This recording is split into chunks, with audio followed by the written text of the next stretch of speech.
ඝන කැලෑවක් මැද්දේ පිහිටා තිබෙන මේ පුදබිම එක් පසකින් බෝගස්වැව කියන සිංහල ගම්මානයත් අනෙක් පසක මරතෝඩි කියන දමිළ ගම්මානයත් පිහිටා තිබේ.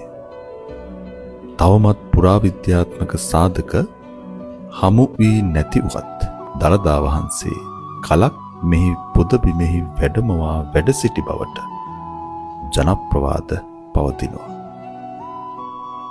ඝන කැලෑවෙන් වැසී ගිය ඒ බෞද්ධ උරුමයට යලි ජීවය ලබා දෙමින් කටයුතු කරන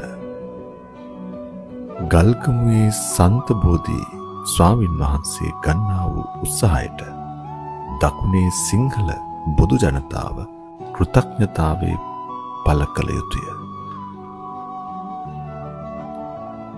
වවුනියාව දිස්ත්‍රික්කයේ නෙදුම්කේනේ මහ වන මැද කිස්තු වර්ෂ පළවෙනි සියවසේ පමණ ඉදි වූ සපුමල් ගස්කඩ රාජමහා විහාරස්ථානයයි මේ ඔබ දකින්නේ. මහ වන මැද වසර දහස් ගාණක් හුදකලා වූ බොදු උරුමය සපුමල් ගස්කඩ රාජමහා විහාරස්ථානය. දියාකලින් පිටත අක්කර 100ක් විතර වපසරියක් තුල නික්ලේශී මහරහතන් වහන්සේලා වැඩ සිටි කුටි සෙනසුන් තනින් තන තිබූ බවට නටබුන් සාක්ෂි ඉතිරිව පවතින අයුරු දැකගත හැකිය.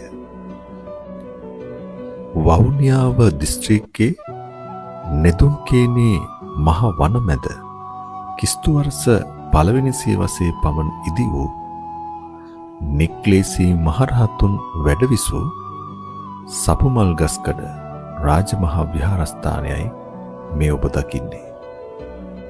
මෙහි පිළිමගය කැණීම් කිරීමේදී දැනට ප්‍රතිමා 4ක් මතු කරගෙන තිබේ.